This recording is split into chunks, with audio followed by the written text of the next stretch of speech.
Man has, and will always be, simultaneously fascinated and terrified of the unknown. Change is the necessary ingredient for all advancement, and yet it is something very few of us can accept without a fight.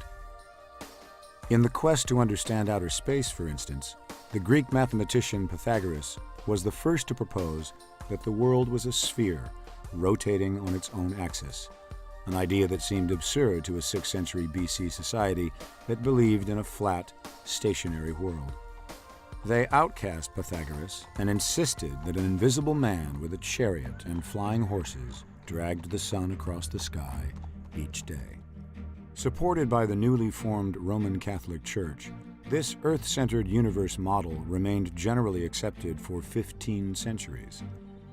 In that time, many scientists theorized that the model was incorrect, but few dare share their findings, and those who did were outcast. The last of these rebels was Galileo, the first astronomer to use a telescope and the last to be persecuted by the Church for suggesting that the Earth traveled around the sun. He was summoned to answer on charges of heresy. At his trial before the Church, Galileo was forced to curse, abjure, and detest his theory that the Earth moved around the sun. Had he not done this, he would have been burned alive at the stake. Although Galileo complied, he was ordered to spend the rest of his life under house arrest and was allowed no visitors or outside contact. Immediately after being sentenced, a stunned Galileo calmly declared, "And yet the Earth moves."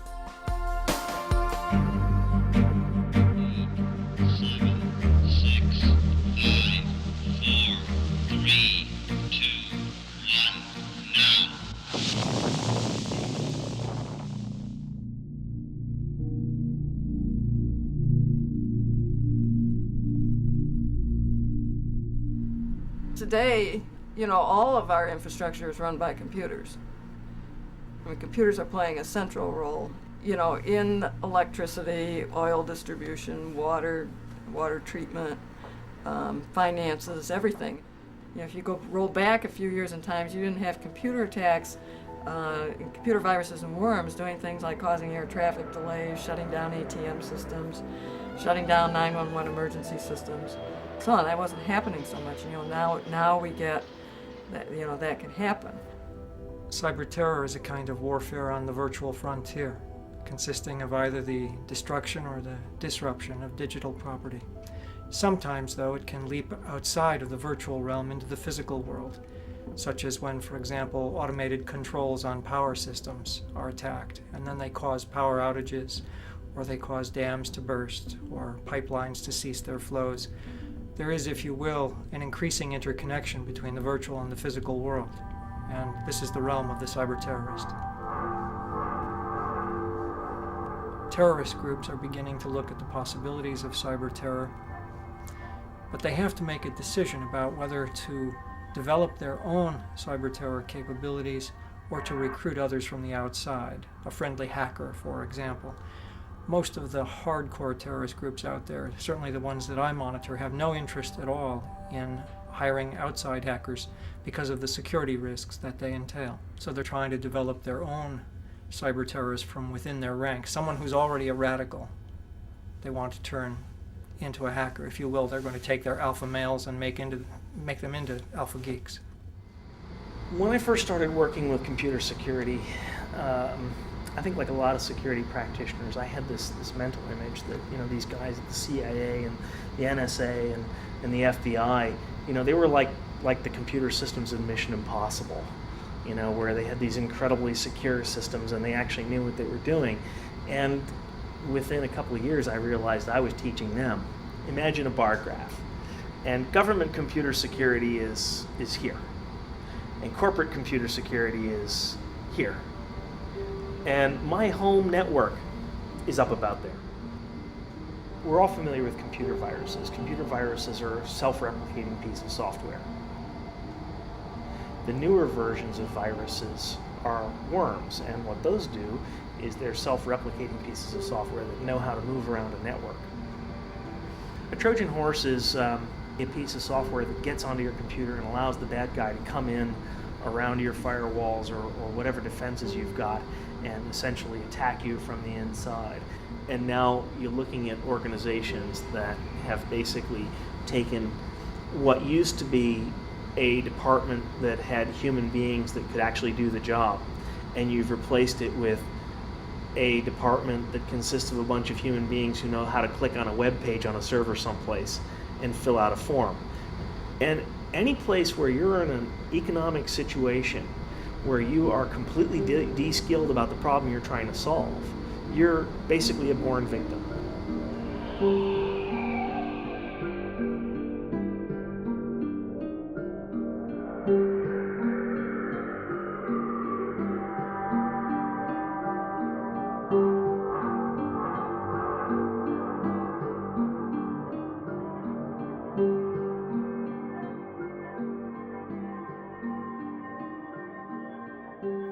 You know, I think as computers continue to underpin our society and become really part of what we are now seeing, I think, is a digital nervous system that underpins our entire economy, we all have to be cognizant of the threat of computer crime and computer criminals.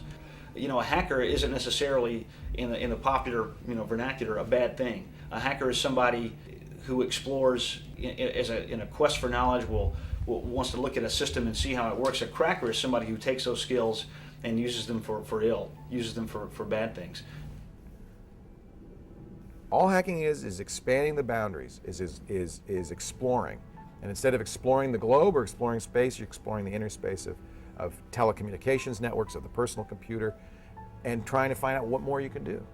Hacking, to me, is expressing the human drive to know more, to go farther, to experiment. And that, to me, is fundamental. I think the Wild West is the best analogy for this. I mean, you're in an area where the laws never really considered any of this stuff, and where new things are happening and exciting things are happening, and we don't know what's right and wrong exactly. It's a little fuzzy. You know, a white hat hacker is someone who might, say, explore their own company network to determine how it's vulnerable and how to protect against it. Black hat hackers or crackers are those that use that knowledge and use that ability to commit crimes, and those are the people that we're interested in.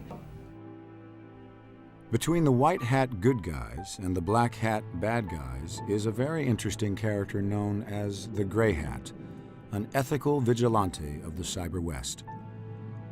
Although he is not paid for his services, like the white hat, the curious Gray Hat takes it upon himself to hack into computers and find security holes.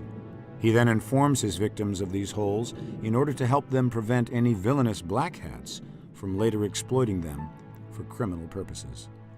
They're individualists of the first degree. That's what they are. They're the cowboys. They're out there on the edge of the Wild West, of the outlaw world, going out and trying new stuff, and seeing where the borders are, seeing where the edges lie, seeing where there be monsters. Well, what monsters are out there? And we need those people.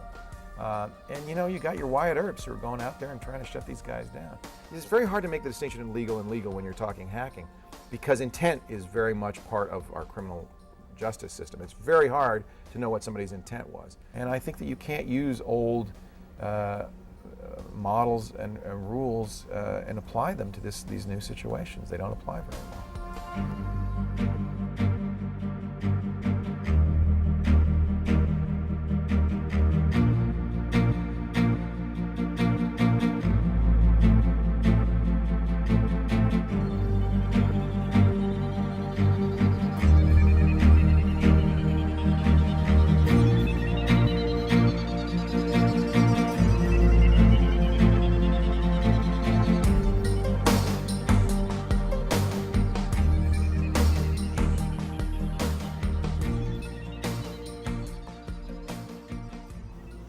As convoluted as its modern-day usage, the dictionary definition of the word hack is either the act of cutting through something with quick, unskilled blows, or the ability to find a way to manage a given challenge, such as when asked, can you hack it or not? How did this inconsistently defined word transform into what we know today as the hacker? Surprisingly, it was not through the computer, but through the model train. In 1946, the Tech Model Railroad Club was formed at MIT. Comprising of engineer students and model train enthusiasts of all ages, the purpose of the club was to constantly challenge and modify the functional design of model trains in order to hack a better train. They defined a hacker as one who applies ingenuity to create a clever result, called a hack. Still in operation today, the Tech Model Railroad Club remains proud that it originated the word hacker and openly resents the misapplication of the word to mean the committing of illegal acts of computer crimes. It is debatable how many stops the word hacker took on the journey from the model train to the computer, but all agree that chief among them was the telephone.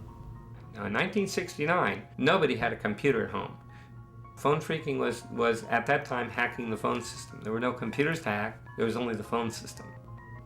Yeah, I've always been working in electronics, experimenting around with things, trying different things, finding out why things weren't working, finding out why things did work and why they work so well and why others don't work so well.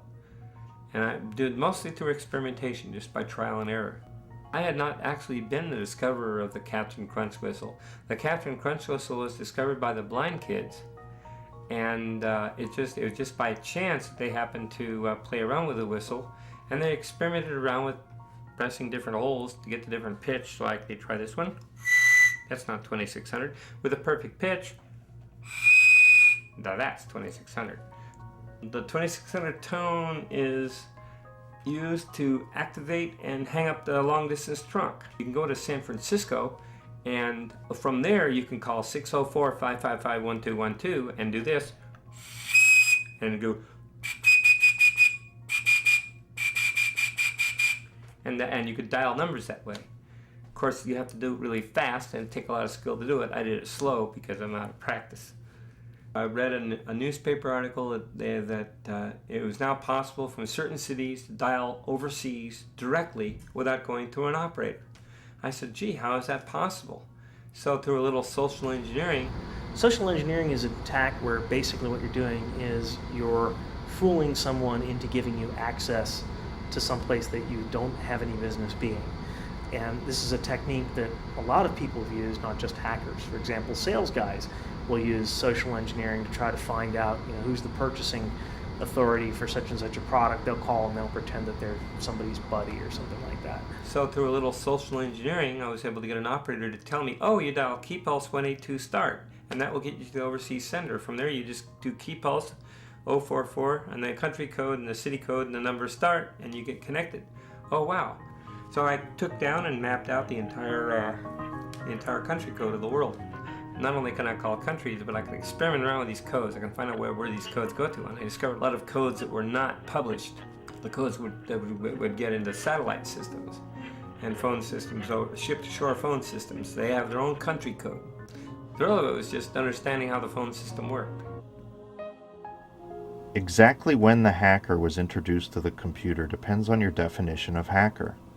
If you believe a hacker to be one who enjoys the intellectual challenge of creatively overcoming limitations, then hackers have been involved with each new development leading to the computer for centuries. One thing is for certain, that is that when the hackers finally did meet the modern-day computer, they did not intrude upon them, they invented them. To those of us who are real hardcore in the computer industry, the word hacking was applied to people who hacked away all night long. People usually that didn't have computers of their own, they didn't have any money, but they were at a university.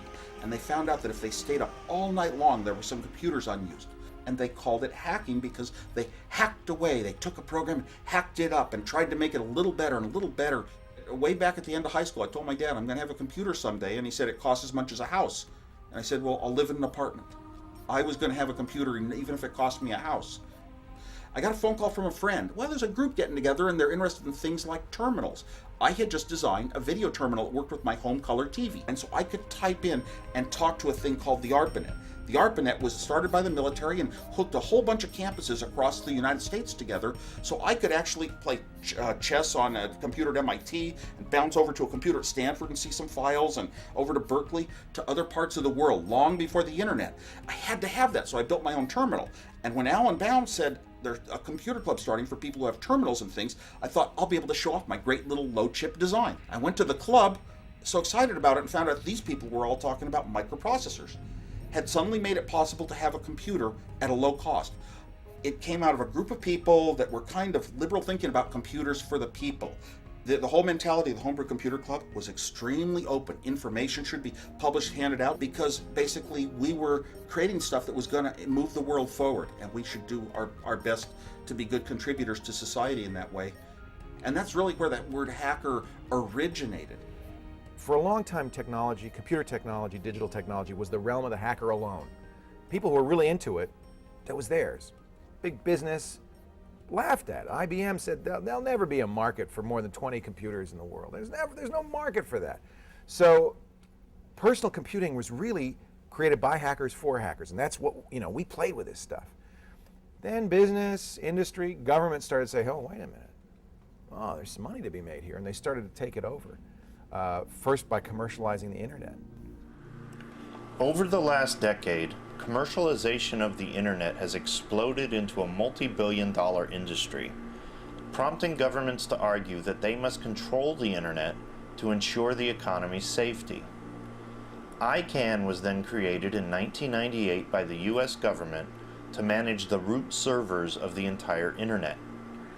There, in Marina del Rey, California, 13 computers manage the domain names of the world, which are essential for the access and trafficking of all information on the internet. Whoever controls these 13 computers controls the World Wide Web. The rest of the world rightfully opposed the US-dominated control of ICANN, which was set to relinquish in 2006 when the UN would propose an international body to ensure that the net is available to all. But in a stunning declaration in 2005, the U.S. Department of Commerce declared that they would keep control of these 13 root servers indefinitely. Each country has its own top-level domain name, and previously ICANN could make no change of ownership of these without both countries' consent. Despite this, the US-run ICANN turned over the country codes for Iraq and Kazakhstan to the United States, a foreign government, without requiring any consent from these countries' internet communities. This now sets precedent where ICANN has authority to regulate who runs which parts of the internet at any given time. Soon after, the popular search engine Google was asked by the US Department of Justice to hand over information on who searched for what on the internet, prompting one to ask what right any government has in asking for control of anything on a network set up for the sole purpose of open and free information sharing. Google valiantly refused. But what should happen if the day comes when governments stop asking for this kind of control? I think hacking skills are going to become critical to liberty in this country. Because as government and industry starts to realize they can use technology to shut people down, to reduce our liberties, the only freedom fighters out there will be hackers. The next war is not going to be fought with bullets and guns and bombs. It's going to be fought with code. It's going to be fought with technology, with computers. That's how the war is going to be fought. And if you want to preserve liberties in this country, I don't think it has anything to do with the Second Amendment, the right to bear arms. It's the right to bear computers. And over time, the newspapers and the media have tried to make hacking to be a word that means, oh my gosh, it's something bad, it's a threat, it's one of these invisible threats that you don't know about.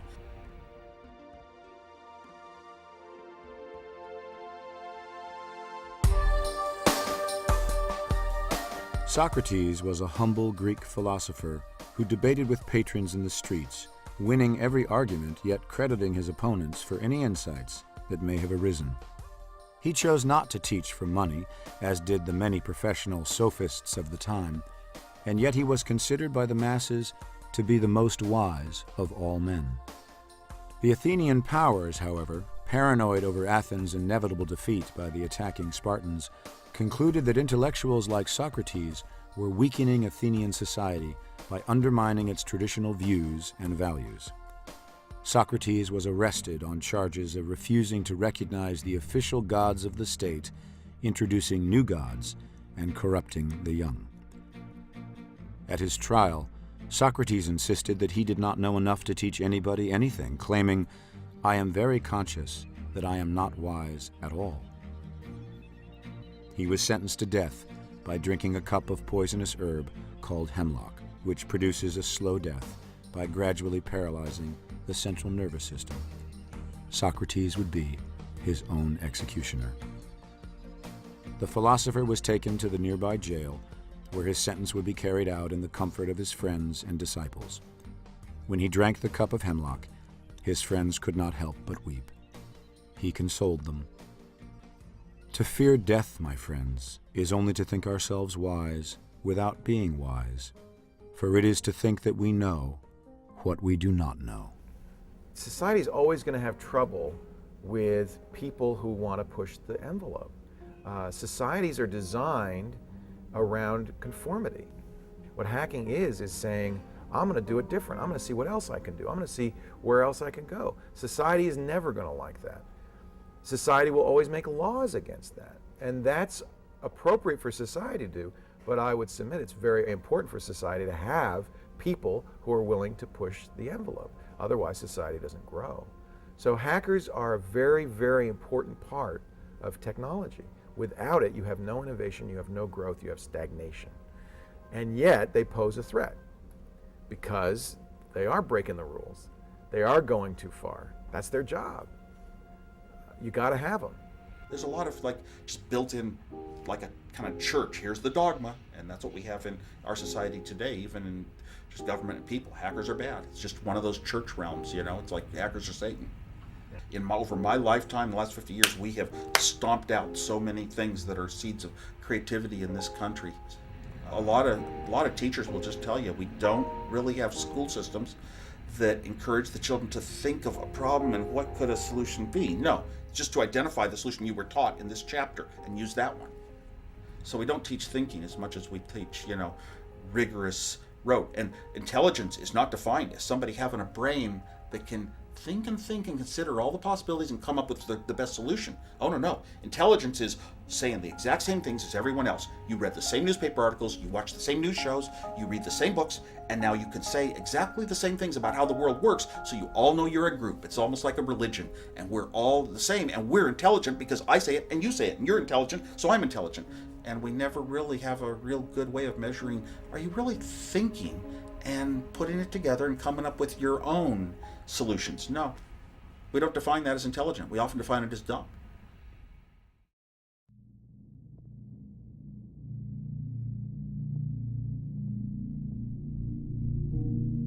Most hackers are of benign intent. They're just curious. And those hackers who are destructive or criminal, they should be punished. I'm not interested in talking to those people on this show. The FBI doesn't track the average, white hat hacker, if you will. We don't have the resources or the interest in doing that. We're specifically interested in individuals that are breaking federal law.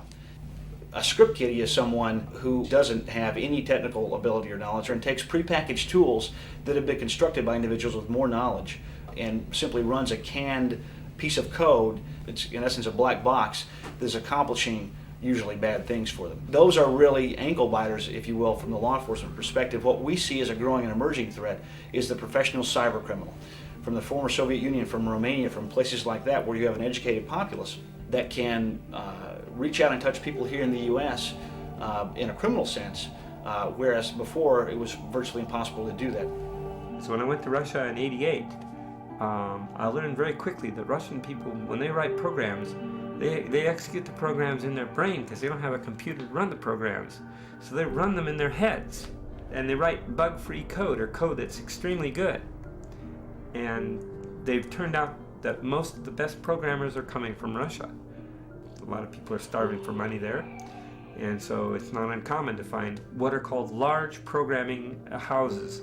These are houses where where the huge networks are set up, usually out in the countryside, totally nondescript, mostly funded by the Russian mafia types. The organized crime is very much involved in hacking for engaging in extortion and credit card fraud and identity theft and all these kinds of things.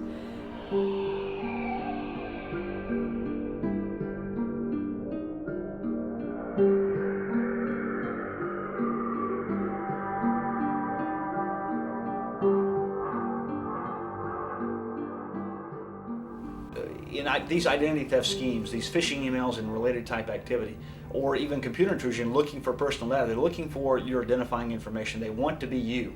They want to be able to order merchandise in many cases, or even take out home equity loans or even home mortgages as the person that they now own in a sense, because they have your name, address, in some cases date of birth, social security number, credit card information, the authentication code on the credit card, expiration date, etc. So they're looking to be able to profit financially in almost every case. There's also a great deal of concern about disruption of financial sectors and stock markets. In the real world, we've seen a number of attacks on the Taipei Stock Exchange. It is thought perhaps by hackers from mainland China, and that's caused some fluctuations in stocks. Some estimates suggest that over a third of American gross national product is now web and net based. There's a vast conspiracy among financial institutions and government to hide the degree and the amount of hacking that's going on. FBI, Secret Service, the banking community, the financial community, that don't want you to know how often they're being hacked. It would rock people's confidence.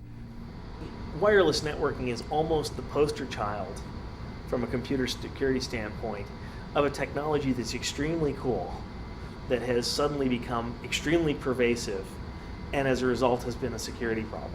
Simply capturing wavelengths around these various wireless hotspots that are being created. Again, for efficiency's sake, it's also creating magnets to draw the hackers who would get inside our systems. Recent news stories have shown that an airline had curbside check-in over wireless, and this allowed anybody in the parking lot for that airport to have access to the internal system of the airline. With wireless access points, if someone can pull up in front of your house with a computer, they can do pretty much anything they want anonymously on the internet. In almost the majority of cases, unsecure computers are used not to target the individual, the owner of the computer, but to use in furtherance in the commission of another crime against somebody else. So you're being used as the springboard for another crime without your knowledge. If they're a terrorist, they could be untraceable. Terrorists will use any tool at their disposal to accomplish their goal of creating chaos and terror. And one of the ways I think that we're most concerned about that might happen is through the exploitation of computer networks, the interface where computer networks meet or control our physical infrastructure. One of the things that the information warfare guys talked about was the electronic Pearl Harbor as this somehow massive attack that would be able to do us a tremendous amount of damage and knock the U.S. off the pedestal of being a superpower overnight.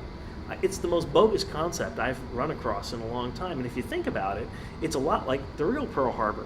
What did the real Pearl Harbor do? The real Pearl Harbor caused the United States to enter into the Second World War and thoroughly kick the ass of the Japanese.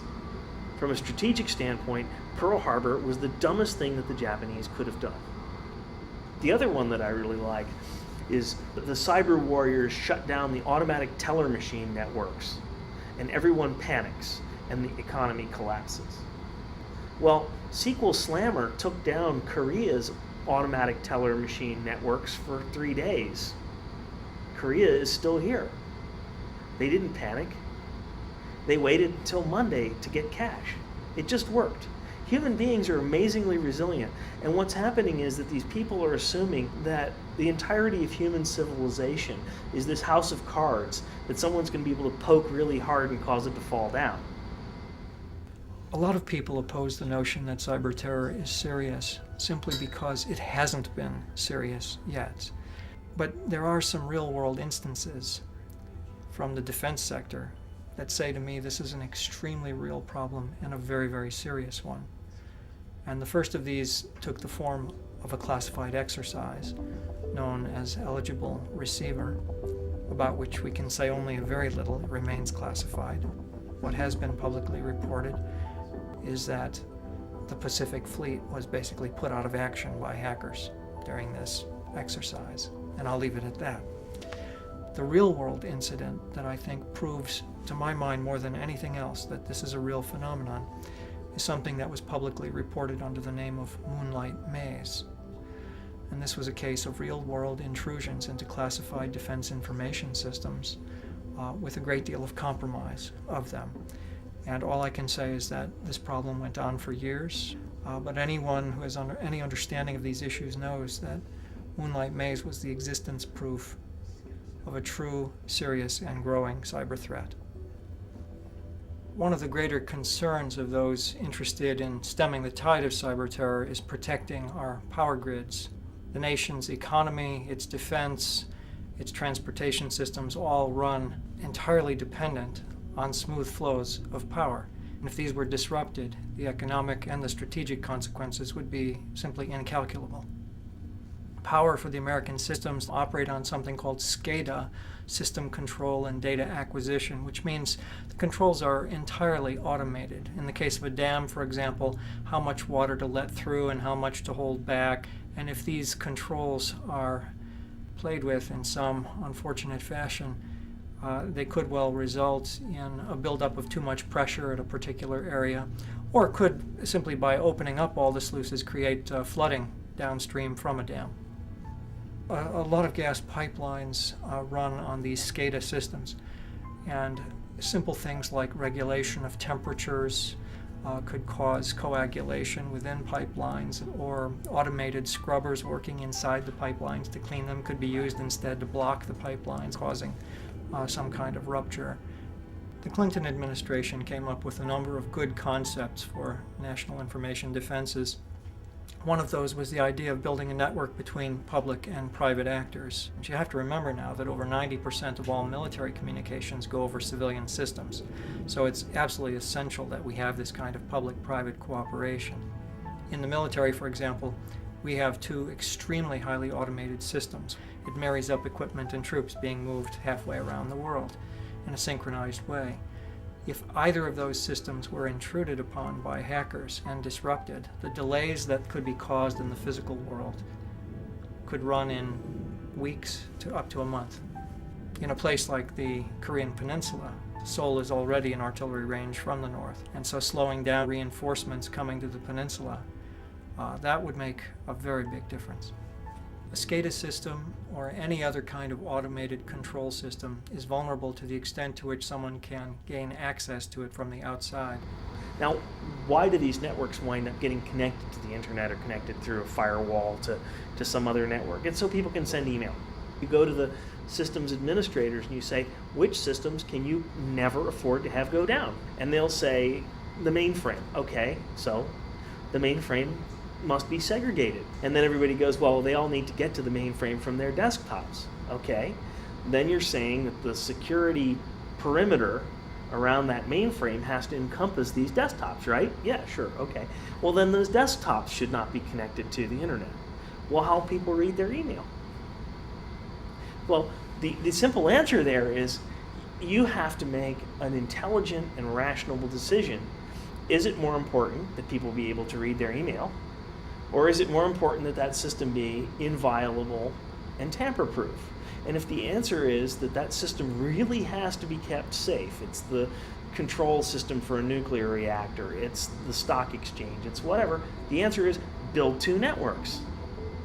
We heard about the situation in New York on 9/11 where the ambulances couldn't talk to the police, who couldn't talk to the fire department, who couldn't talk to the FBI because they were all using different radio systems that couldn't interoperate. And this is a massive problem, and it's pervasive across all of federal computing. The GAO, I guess, issues these reports that rate the security of government systems. They do this periodically, and the grades that they assign to the government have often been, D's and F's.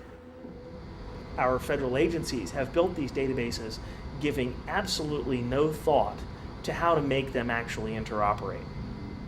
Some of the people affiliated with the Madrid train bombings, they had actually freaked the telephone system in order to make free phone calls prior to the bombings. It was paid a lot of attention to when it was discovered that the Aum Shinrikyo cult, the group that had used sarin gas in the Tokyo subway, was in the software development business, and that they were developing software for Japanese business firms and including the Japanese government, and that they could put backdoors into that software and then exploit those. The interesting case is the case that took place in Australia a few years ago. somebody had hacked the sewage treatment system, and they were able to actually cause raw sewage overflows. And so it caused some environmental damage, and some marine life were killed.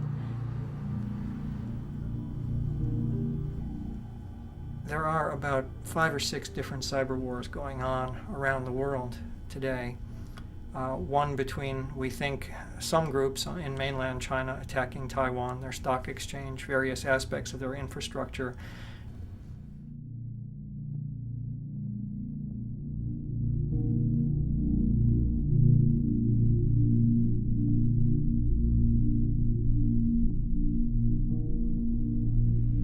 When India detonated its nuclear blast, and Pakistan followed suit a few days later again in May 1998.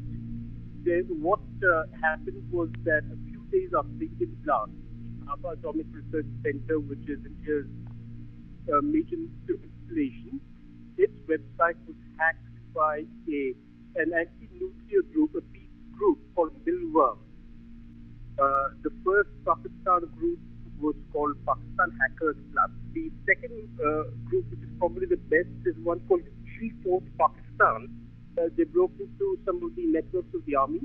They gave a warning to the Indira Gandhi Nuclear Research Center at Kalpakkam, where G-Force Pakistan had told them on Monday, we'll crack into you on Thursday afternoon. And despite having 3 days notice, G-Force Pakistan did manage to crack into them precisely on Thursday afternoon. There's a cyber jihad going on along with the Intifada in Palestine against the Israelis, with a great deal of attacks upon information infrastructures. The Israelis, however, have shown very skilled defenses and have generally avoided much damage. Something I was a little more closely involved with occurred in Kosovo after our war there in 1999, when a group of Serb hackers called the Black Hand, through distributed denial of service attacks, were trying to prevent commerce from getting back on its feet. See, they didn't have good cell phone service. They had very poor landlines of communication, so the web and the net were absolutely essential to rebuilding there. And all I can say in a general sense is that we were able to deal with that threat. The other extremely important example of cyber war is coming out of Chechnya. This is one of those cases that we have to be extremely mindful of, because there's a lot of information moving from the Chechens to Al-Qaeda and its other affiliates.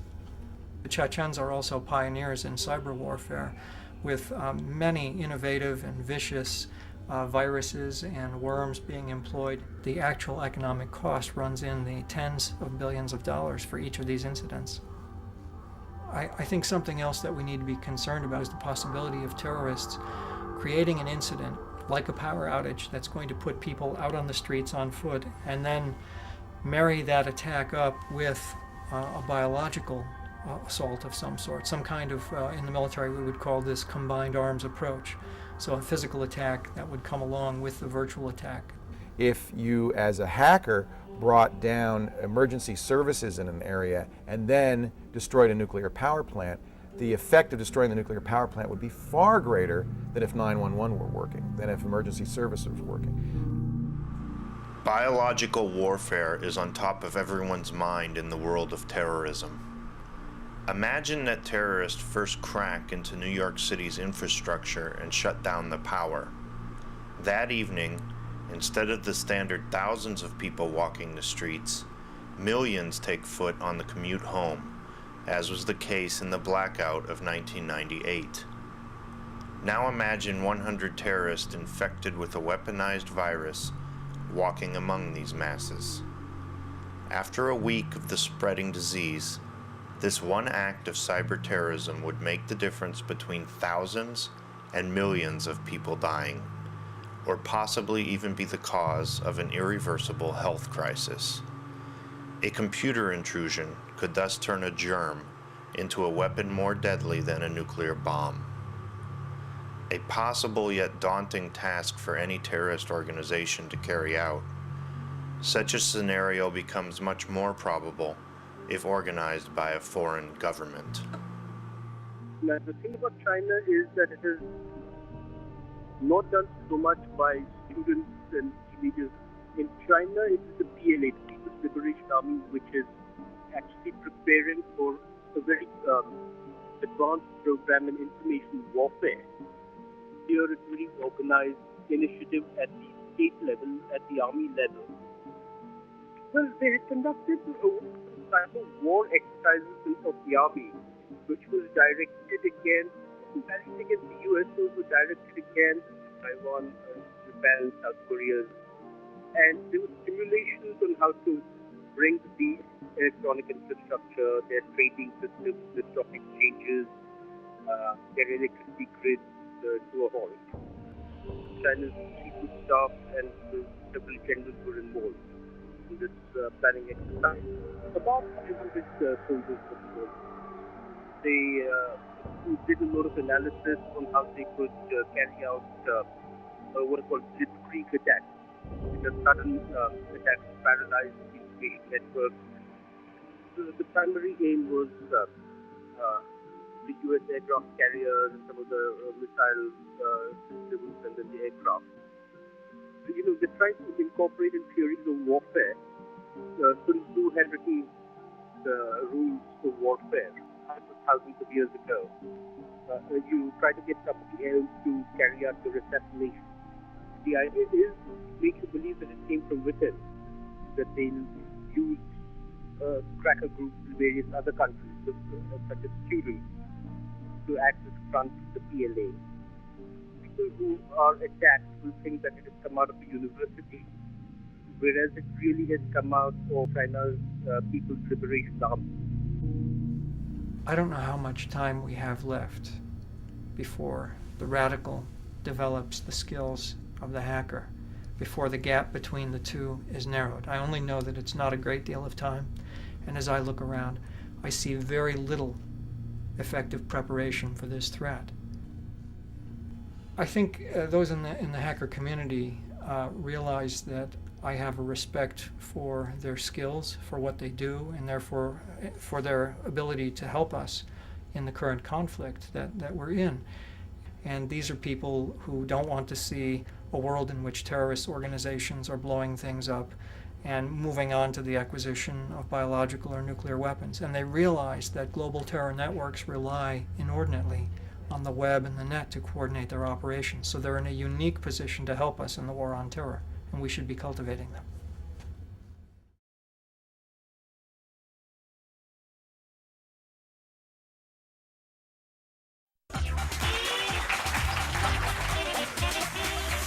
You know him as the guy who hacked Yahoo, AOL, Time Warner, MCI, WorldCom, Microsoft, and very famously the New York Times, and that's just a few of his hacks. Adrian Lama, one of the most celebrated hackers in the world today. Do you define yourself as a hacker? Do you consider yourself a hacker? It's not a term that I try to sell myself as. Yeah. People use hacker to mean a lot of different things, and I really just do what I do. It's not limited to computers, so I really don't know if it's hacking. I think Adrian is a really example of a guy with very strongly held beliefs. He would hack into systems, find out where the vulnerabilities were, and he said, it's okay for me to hack these people as long as I tell them afterwards where their vulnerabilities are and help them fix it. That's okay. He's got a real knack for it. He's almost a savant when it comes to cracking. Any company that you hear is a common brand name pretty much had a router with WorldCom, had network connectivity with WorldCom, was managed by WorldCom. They were considered to be highly secure. They managed traffic for individual bank branches, potentially even for ATM devices. WorldCom used their employee social security numbers as identifiers, sort of pretty much as employee numbers. This, cross-referenced with the corporate directory, was useful. The passwords also weren't hard. Some of them had random alphanumeric passwords, but some of the companies that you do business with every day had passwords that were simple dictionary words, names of animals. Here you have companies that on one hand have paid millions of dollars for this network infrastructure, and they can't even be bothered to think of a good password. We see the lack of a robust password policy, the lack of strong passwords. There's known as a brute force attack, when intruders, hackers, or crackers can just repeatedly try every combination, every permutation of the alphabet or letter number combinations, and eventually they're going to reach the right answer and gain entry to your account. However, there was another tool that allowed me to perform tests on routers. It would connect to the router via the phone system. It would log in, and it would check to see if the router was healthy. By combining these dial-up numbers and the logins, anyone at all with this information could have connected to each and every router that handled the data for Bank of America, Ford, Chrysler, NASA. There were very detailed routing paths, like I could see how the Goddard Space Center talked to NASA headquarters. Really, in just the course of a few hours, anybody could have gone through and turned them all off. Network connectivity for a huge chunk of corporate America and for the government would have just gone away. Anybody thinking about it should be scared by the possibility of just how vulnerable it was to anybody that could have used that information. Because again, you didn't need to be a programmer. You didn't have to be a technical wizard. You could have done it from a payphone. Nobody would have ever known who was responsible for it. And he would find the flaws and notify the companies they had the flaws, and I was very much admired that philosophy. In line with a lot of other hackers, they have this journal 2600, they all promote, we've got to be ethical hackers. You're going to be on our bad side, and peer pressure is going to be against you if you go out and abuse this the wrong way, which means being destructive, destroying things, or if you're going to use it for your own personal gain to make profits and all that. His ethical scheme may not match society's or other people's, but he believes in it, and he's living up to his own ethical precepts. And you got to admire a guy like that. There are these guys and they call themselves helpful hackers. I mean, the truth is that the media wants to portray these guys as helpful hackers because that makes them more interesting. Because the media doesn't have a very good story if they go and say, well, there's this borderline sociopath, Adrian Lamo, who breaks into these corporations in order to professionally humiliate the people who are responsible for managing the networks, and then for some reason he expects us to thank him for that. Do you consider yourself on a mission to get these companies to realize that they have poor security? I don't consider it my responsibility to reform security in the world as we know it. I think, if anything, I'm on a mission to be in the right place at the right time. Most hackers, when they're trying to hack into something, they'll have all kinds of programs that they run. There's things that are called exploits, which target specific weaknesses. So they'll look for these weaknesses and try to target them. Adrian just goes to a web page and starts clicking around a little bit, and all of a sudden he's at some sensitive company information. I mean, just the fact that he uses a web browser just from Kinko's. I've never seen him use anything other than just a web browser. Adrian never damaged any company that he had any dealings with. I mean, he never asked for money, never asked for anything. The companies that he helps is just a consequence of what he does. He doesn't wake up in the morning and say, I'm going to hack so-and-so or I'm going to help so-and-so. He just finds himself someplace looking at some information and thinks, you know, these people might want to close this down so other people don't follow my path in here. If I can get in here, other people can too. He is probably the best hacker I ever met. So as far as, I mean, if you were going to have a messiah of hackers, he would be it. He's a good example of a guy who lived on the fringe of society. He was part of mainstream society. He didn't want to hold down a job. He didn't want to go to college. He wanted to explore. We call you the homeless hacker because you don't have a residence that you live in all the time. You move around from friend's house to house. Is that how you do it? Or? I sort of have a long-term tendency to move around. I've been a little bit more stable lately, but I wouldn't say I'm slowing down. I never really started to travel. It sort of happened. I had an apartment in San Francisco for about 6 months or so, and I was working consistently at the time. I had the opportunity to save up money. I realized Greyhound was cheaper, and it let me see more of the world, and I just started going places. I do it because it's what I do and what comes naturally to me. Yeah. In any environment that I'm in, I notice things and I follow up on them. I often meet people that have lived places their whole lives and find them terribly boring because they were raised there and only know one way of seeing it as this place that they're stuck and they want to get out of. And they're often amazed just by my sense of wonderment at many of the places around them, of my ability to just walk around and find so much uniqueness about it that they've lived with every day and never really noticed before. Life is just so full of possibilities. I had very low expenses. For a lot of the time, I could usually live on less than $50 a week, $100 a week if I had to. And frequently I would end up somewhere where I knew nobody and had nowhere to go. And probably from when I was 18 or 19 up until 22 for 3 or 4 years, I would decide that I wanted to visit some place since I had my entire life on my back. I would just wander out and find myself never coming back and moving on to a new city. It spoke to what I'm sure must have been the sense of wonderment that the people that came before us, the people that discovered the areas, the cities that we now live in and inhabit, the people that sighted new land for the first time must have felt. It's the same sense, the same drive. It brought me so many moments of uniqueness, so many moments of joy, of things that I never would have experienced otherwise, that it more than makes up for the moments of anxiety of not knowing if I would have a roof over my head in a storm. You know, there have been times that I've slept in abandoned buildings, and that is just as important to me because of the sense of improbability, of the sense of newness, of uniqueness, as any network compromise, because, again, it's another layer of things that you don't usually see. I try to find locations that don't show signs of traffic and that are likely not to have anybody coming around, at least during the evening. Sometimes I've used construction sites that were active during the day, but at night were relatively secure as long as I got out before normal business hours. This gives me an idea of when the last time that this might have been used was. Even the container of beef broth mix is a little bit retro, and it's not that old, but the font is off. You don't see this in advertising anymore.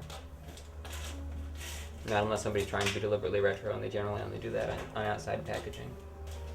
For me, at least, one of the prime ways of determining the age of the place that I'm in is the various brands that I find scattered around, the fonts they use and the advertising they use, because that's one of the most distinctive marks of progression of time around civilization these days.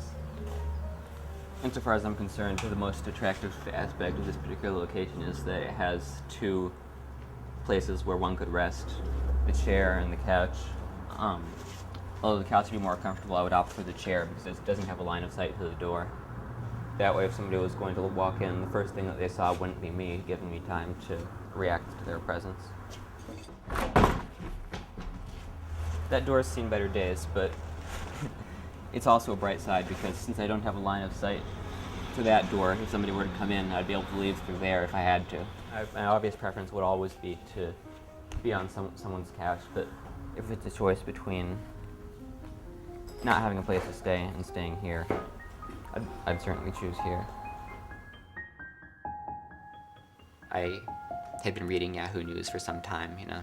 It's a credible source. I mean, the CIA reads Yahoo News because it's one of the first places that AP wires post. But their page for editing news stories was accessible. It didn't require a password. It didn't require authentication. It didn't tell you, hey, this is a private page, please don't use it. It was just there. I think the first thing I did was edit the punctuation on the abbreviation of US on their front page. And I was just floored when I reloaded the page and it posted. I found a story about Dmitry Sklarov. He's a Russian programmer that was charged here in the United States based on some software that he produced. Legitimate software with legitimate purposes that allowed a user to bypass password protection on protected ebooks that would allow them to bypass the restrictions that are placed on that content. The penalties that they had in mind for him were ludicrous enough, but it was another one of those areas where I figured, you know, somebody's going to have to notice this. So I added a line stating that he was eligible for the death penalty, and added an additional one. Whomsoever told them that the truth shall set them free was obviously and grossly unfamiliar with federal law. The NSA is the entity that's tasked with monitoring electronic communications throughout the world. I figured somebody would have to notice this. Days, over a week went by and nobody ever did. And I did a few other ones here and there. They had an option that allowed you to change stock tickers. They get the actual feed for the stock tickers in real time from the actual stock exchanges, but you could change the ticker symbols to indicate that two tickers had merged or that one had changed, so that, say, I could have made Microsoft's stock reflect the values for Excite at Home. Journalism is a great venue for truth, but it's dangerous when people accept it so blindly. I had this access through September of 2001, and I found myself sitting looking at Yahoo News at all of the servers that they had added to keep up with the millions of hits on the morning of September 11th. And had anyone wanted to, they could have changed any aspect of the story. Shit!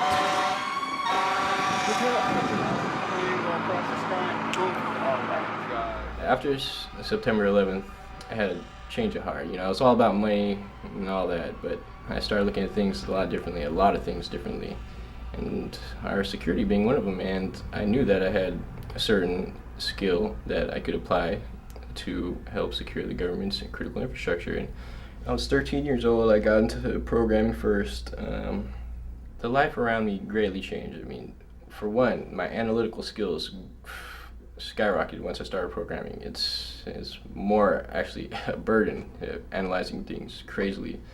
And just walking down the street, I wonder how these buses work, or how this door is opening, how this automatic door is opening. I just think about it. I think about the inner workings of it. It's a general understanding within the underground hacker community that emails and any type of communication to government officials or military most of the time don't listen to our warnings. I first tried to inform the government years back. I was 15, 16, 17, and then finally 18, 19. I don't see anything happening. I'm gonna have to take the next step. And basically the Deceptive Duo was created in order to publicly expose the vulnerabilities in our critical information infrastructure.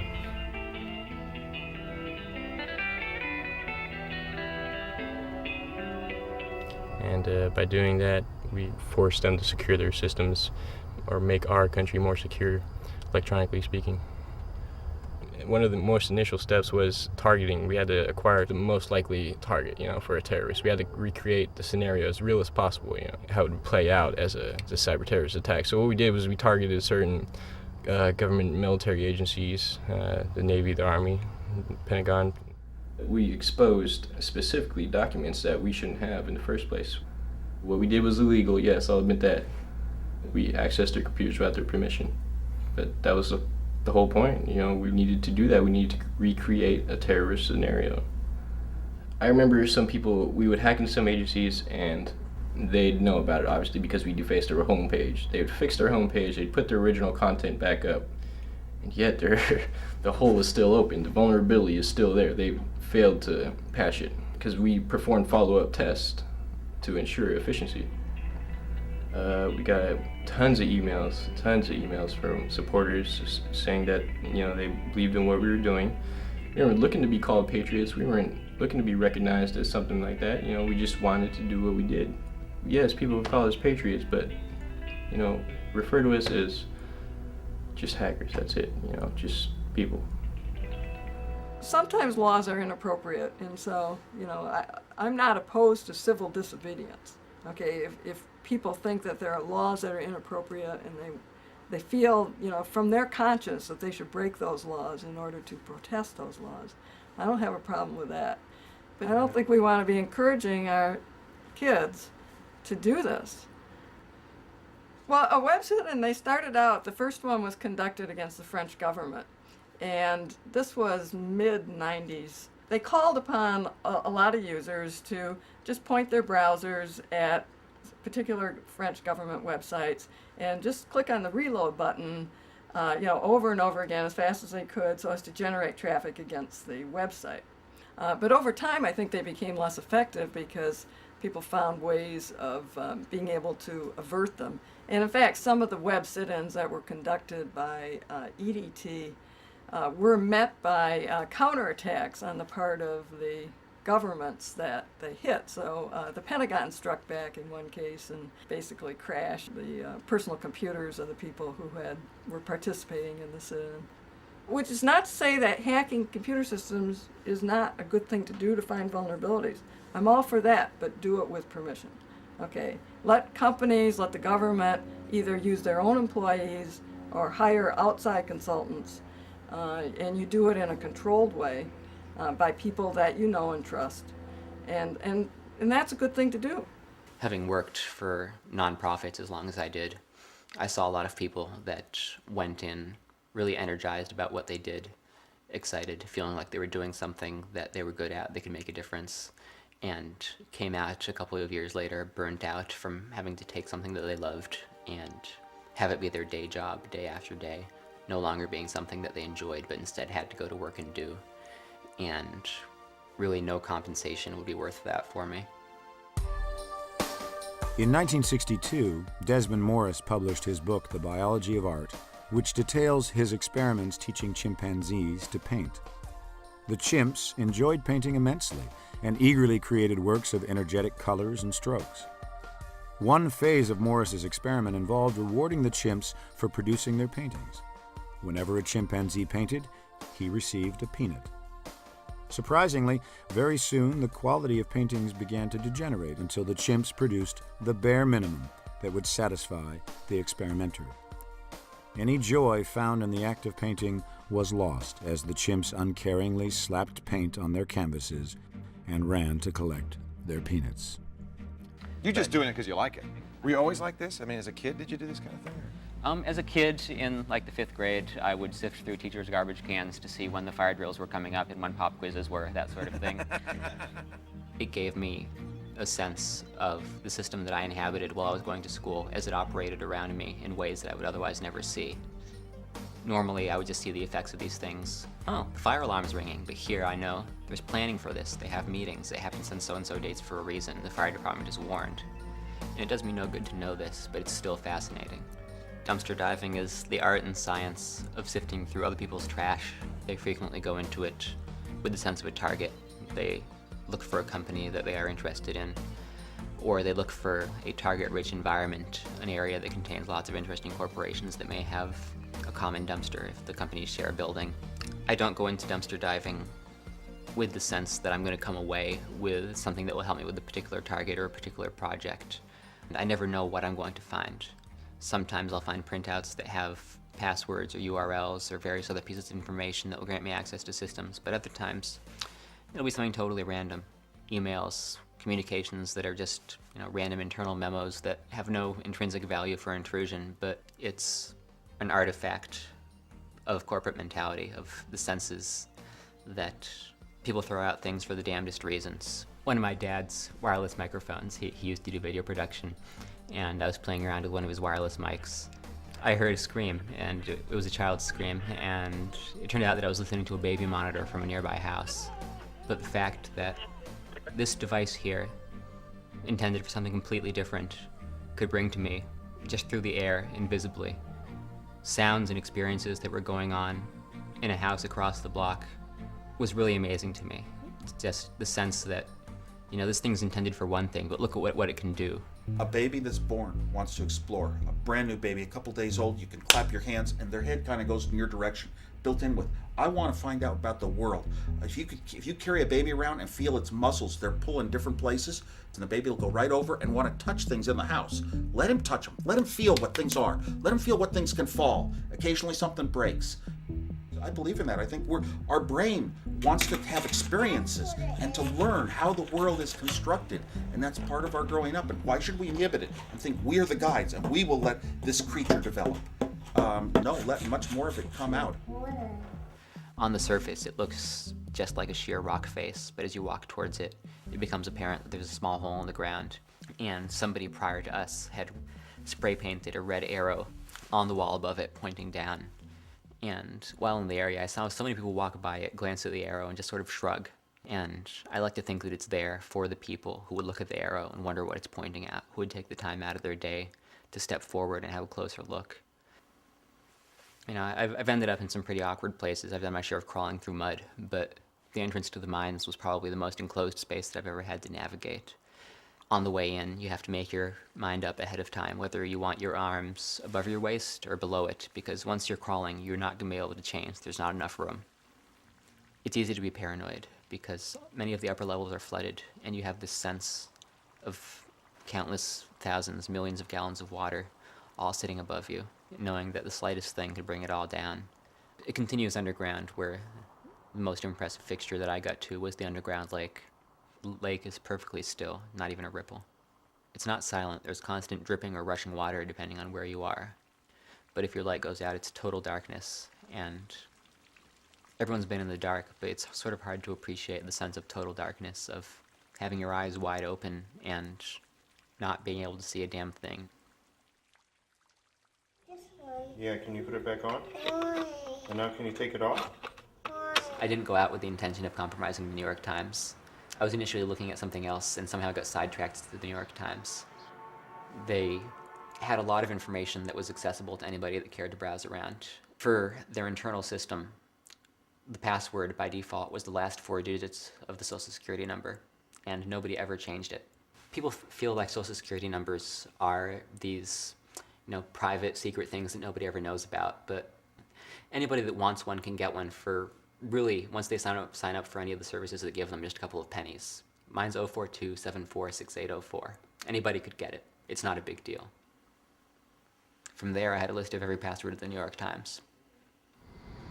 The culture in the late 1990s for anyone who was involved in stuff to do with the web was, here's this wonderful medium by which we can publish anything we want to. So what we're going to do is we're going to take our hard disk and we're going to publish it. Because we're dealing with high tech, you get the freedom of information advocates who go, it's good, this information must be published. But to the guy in the field whose cover identity got blown, this could mean a bullet in the back of your neck. This is serious stuff, and there are lives at stake.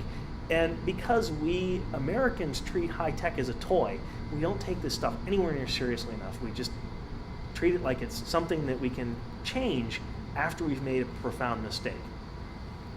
I think that it's a really good illustration of competing mindsets where people believe that legislation somehow makes things secure. Legislation is fiction. It's up to people to believe in it before it will be effective. As a news organization, they should have known that Social Security numbers are not private.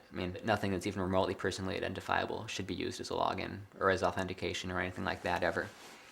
I gained access to their subscriber database, information on who subscribed, their addresses, their billing information, their distributors, their billing information, their contributors, former presidents, actors, other politicians, people that are actually relevant if you believe in the whole international stage thing. And Don't you worry about that, though? Somebody's going to come along and put you in handcuffs? I recognize that there was the possibility of consequences, but really, I don't think that it's one of those things where consequences can be a deterrent because it's my nature, it's what comes naturally to me, and I think it's what comes naturally to a lot of people. Yeah. And I just figured that while I'm doing it, I should do it in a way that sets precedent so that anyone who ends up doing something similar to what I do might be in a situation where they can contact a company and the company can say, this sort of thing has happened before, and maybe we don't have to put him in jail and things will be okay anyways. It's an impulse, and it's something that I really don't think that I could stop doing if I tried. Even in a prison cell, I would find ways to find discrepancies and anomalies in the system, whatever it is that the system may be there. Well, we wish you luck. I hope you don't end up in a prison cell. Well, if I do, I'm sure I'll make an experience out of it.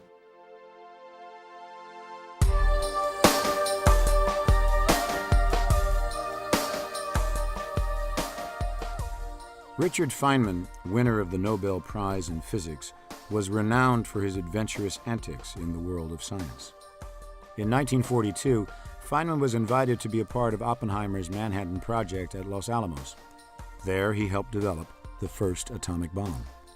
With no entertainment at Los Alamos and needing to relieve his stress from the project, Feynman learned to pick locks and soon would leave safes and filing cabinets open in his colleagues' offices to show that the locks were faulty. Los Alamos was the most heavily guarded military installation in the United States. These safes and filing cabinets contained all the secrets of the Manhattan Project, everything about the atomic bomb. Feynman felt Los Alamos a very cooperative place where everyone was encouraged to point out things that should be improved. So he approached a colonel and explained the weakness of the locks, which was that so long as anyone left his safe or filing cabinet open, it was very easy for someone to examine the open lock and discover the combination. Feynman recommended that the colonel write a memo insisting that everybody at Los Alamos keep their safe and cabinets locked even during the workday because they were very vulnerable when open. The colonel agreed to post a memo, but to Feynman's surprise, the memo instead warned everyone to change the combinations on their locks, for Feynman knew how to pick the faulty locks and was thus himself the danger. It has been a long day. I tracked down my cell phone and I was told that it had been ringing off the hook. My mother alluded to 3 cars currently parked, staggered along the block. I'm concerned. I'm concerned, probably a little bit paranoid, as I think almost anyone would be in my place. I don't think that I would gain anything by going to pieces on this, and it would only hurt the people who care about me to see this weigh on me any more than it has to. And I don't have a clear idea of what the morning will bring, other than that I'll probably, for better or for worse, find out more and have to make some decisions.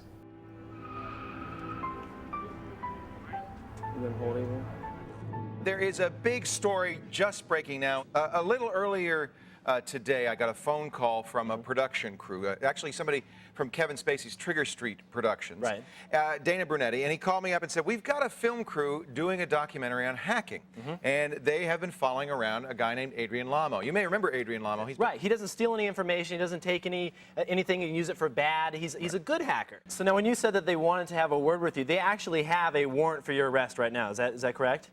Yes, they have a federal arrest warrant out of New York City. And do you know what the charges are, Adrian? I just know nobody's saying anything, but right. I have reasons to believe that they relate to a criminal complaint that was made by the New York Times relating to my publicized intrusion into their systems last year. It took me by surprise how big the story was. I think it reflects a certain naivety on my part. I just didn't know that it would take on so much momentum. I think I misjudged the public mind in that respect, because to me, the access at WorldCom, being able to essentially shut down the infrastructure for some of the most powerful companies in the world, that was important. The phone number for, Rush Limbaugh, that's not so much. What are you going to do with that? But again, people are obsessed with celebrity, so that's what got play. freelamo.org has a link on their page. It requires absolutely no criminal intent on the part of the person doing it. It requires no conscious effort to intrude. It requires no technical skill. You're going to a website. And as much as anybody might want to argue that because the website contained confidential information that it in itself was confidential, that's just silly. The fact remains that it was a public website. From a practical standpoint, you cannot put a database on the net where anybody can access it with no protections, no indication that it's confidential, and expect that nobody is going to access it. Lamo's hacking tool is nothing more than a browser. And it seems to me that in Lamo's case is use a browser, go to jail. Because that's pretty much what happened to Lamo. Well, the consequences of Lamo's arrest was very simple. It means now that computer hackers are going to be a lot less inclined to point out system flaws that they discover. They're going to keep them to themselves. Not been willing to report these security flaws means that these security flaws could be discovered by other people, like Al-Qaeda or terrorists or anything like that. They're certainly not going to let the company know that they broke into their system. They're going to keep it quiet, and they're going to do what they can, and they're going to exploit it to the best of their ability. That, of course, is bad. So it's important for a company to not prosecute somebody for finding a flaw in their system. They should reward them. Some people will argue that the New York Times erred in bringing a case against him. That the New York Times should have, instead embraced him and said, oh, thank you for telling us about the problem that you found, and, here maybe we'll even pay you for your services. And that I'm very much against. Are you afraid, Adrian? I'm worried, and of course there's always fear. It's a shame that it had to come to this. I think that it could have been done better. I think that the New York Times could have conducted itself better. But if that's a precedent they want to set, I think that it's bad for them. It's bad for people that want to help security, and it's really bad for the companies that are getting intruded upon because it really cuts down their level of support. If you're the New York Times or somebody like this, and Adrian Lamo goes and breaks into your network, and then he calls you up and he says, I found a way to break into your network, and I'll tell you how to do it. Of course, I'm also going to tell the press about this, right? Now, what effect is that going to have on the network manager whose job it is to keep that network secure? You think he's going to be overwhelmed with gratitude? You think this guy is going to be popping champagne corks and going, wahoo, Adrian Lamo came and helped my network get better? This guy's going to probably lose his job. Adrian, I think, is a very accomplished hacker who, from a very interesting ethical point of view, said, I'm not going to hide my activities. I am, Adrian, I'm sure, is competent enough to not have been caught. But he, at no point did he try to hide what he was doing. Coming from a philosophical and ethical perspective that I have a lot of respect for. He's not the guy you should be worried about. The guy you should be worried about is the guy who is working for the mafia, who is, you will never know about, you will never hear about. The guy, he doesn't boast in chat rooms, he doesn't put his name in the code, he doesn't say what school he goes to, he doesn't do a shout out to his peeps in the virus code. He's doing stuff cleverly and successfully, and you never hear about that stuff because, frankly, they can't catch him. And I hope that the people out there who are considering courses of life of their own will not let the people that want to criminalize curiosity stop them from doing what they want to do. To achieving the goal, before this decade is out, of landing a man on the moon and returning him safely to the Earth. In my view, hackers today are the latter-day equivalents of German rocket scientists at the end of World War II. Until May of 1945, Wernher von Braun and his colleagues were trying to drop missiles on British and American troops. As soon as the war was over, they became our boys, as many of them as we could get, and they developed ballistic missiles, rockets. Our ability to go to the moon was dependent upon them. They were treated as heroes. When I was growing up in the 1950s, Wernher von Braun was my great hero, and I really didn't pay attention to what he was doing when he was fighting against us. Well, today we have to look at these hackers and see that even though they do some malicious things, they have a knowledge that's extremely important to our security, to our safety, and to our ability to confront terror. I think government's real challenge right now is to bring them on the inside to help train our own information specialists to work to track terrorist organizations. Frankly, we could own all the master hackers in our country for half the price of an advanced fighter jet. So we're not talking about much cost. We need to recruit these people. We need to use them. They're Americans too. They're patriots too. They can help win this war on terror. They count more than a carrier battle group, quite frankly. Unfortunately, we have a much different relationship between government and hackers today than we had between government and those German rocket scientists nearly 60 years ago. We have, in fact, a poisoned relationship in which a hacker can do more hard time than an armed felon. Kevin Mitnick, for example, was quite famous for primarily being a social engineer with a lot of his attacks. He would do stuff like he'd call the telephone line crew support number and say, you know, hey, I'm so-and-so and I'm up here on a pole in Tulsa, Oklahoma, and I'm trying to test a circuit. Could you reroute this, or could you make this particular change? And it's amazing how effective those kinds of attacks are. There is a time when Kevin Mitnick hacked into the voicemail system. He re-recorded the voicemail with his voice of one of the VPs of Novell. And then what happened is he had placed a fake phone call with the engineer and said, hey, you know, just leave the passcodes on my voicemail. Well, they then called back his voicemail, confirmed that it was him by hearing the same voice, so they had no problem to leave those passcodes on there. So it's just one of those things where you're tricking people, you're outsmarting them. One of the reporters, John Markoff, essentially invented the myth of Kevin Mitnick and aggrandized his crimes and his menace. And the upshot was that Mitnick went from being another relatively low-profile case to being a top priority for the FBI. And that's one of the reasons that he ended up in custody without bail, without trial for as long as he did. He is languishing in jail for 4 years while waiting for trial. In other words, they threw him in jail without charging him a crime. And he did 4 years. You could have beat a prison guard over the head and gotten less periods of time in solitary confinement than he did. When Kevin was in prison, he was kept away from payphones. They weren't afraid he was going to hack a voicemail system or open prison doors. They were afraid that he was going to whistle missile launch codes. They felt that he was dangerous enough that just off the top of his head, he could dial up a modem, whistle the appropriate tones needed to connect, and whistle the appropriate codes to launch nuclear missiles.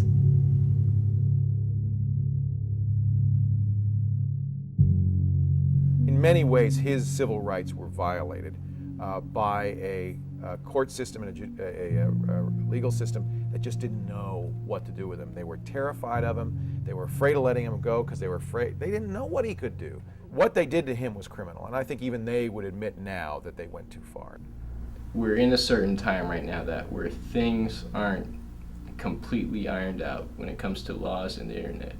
I see government officials, a lot of them, just being completely against hackers because they're misinformed or they don't have enough information. And hackers, I think they're more open to developing relationships with the government.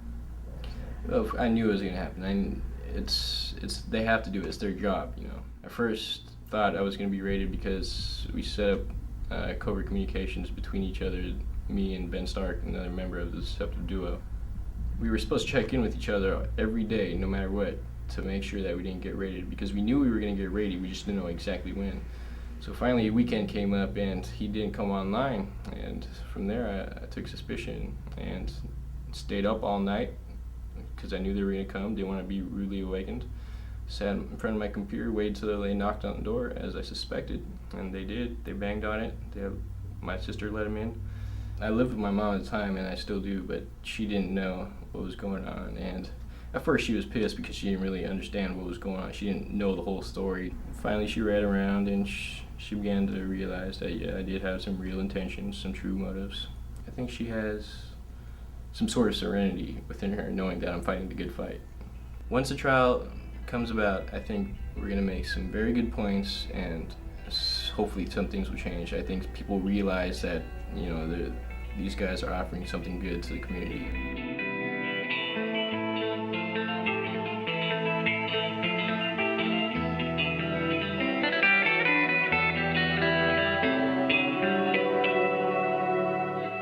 I definitely feel the group was successful because I feel that I accomplished the goal I set out to do, which was to secure our nation's critical infrastructure as much as I could in the position I was in.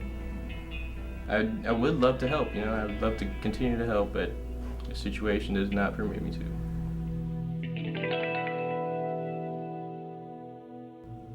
I was sitting in the rec room, and then the news came out on the TV about me being arrested and showing up in Lompoc, and everybody looked around and saw me there. So that was sort of how everybody knew that I was who I was. And that was where I'd been approached by some underground mafia type who really wanted me to show them how to detect whether a phone's being tapped. I gave them bogus information because I thought he was a plant by the police. What I did not know was the fact that he had actually gone out there and verified that the information I was giving him was true or not. And then they came back and they beat the holy crap out of me. I mean, really, I was really screwed up, really bad. I mean, it ruptured a disc in my lower back. It made it so I couldn't walk for weeks at a time. And I never was the same physically ever again at that point. And if I let the guards know that I got beat up, then my life in prison would be as a snitch. And you don't want to have a snitch jacket when you're in jail, especially when you're in jail with a bunch of mafia types. You'll wind up stabbed the next day. He became known as the homeless hacker, crashing on friends' sofas while he did his work. Well, this morning, 22-year-old Adrian Lamo turned himself in to authorities. He faces 2 federal counts of unauthorized entry into the New York Times computer system, where he accessed thousands of private telephone numbers. Lamo has admitted to infiltrating more corporate computer systems, including Yahoo, MCI, and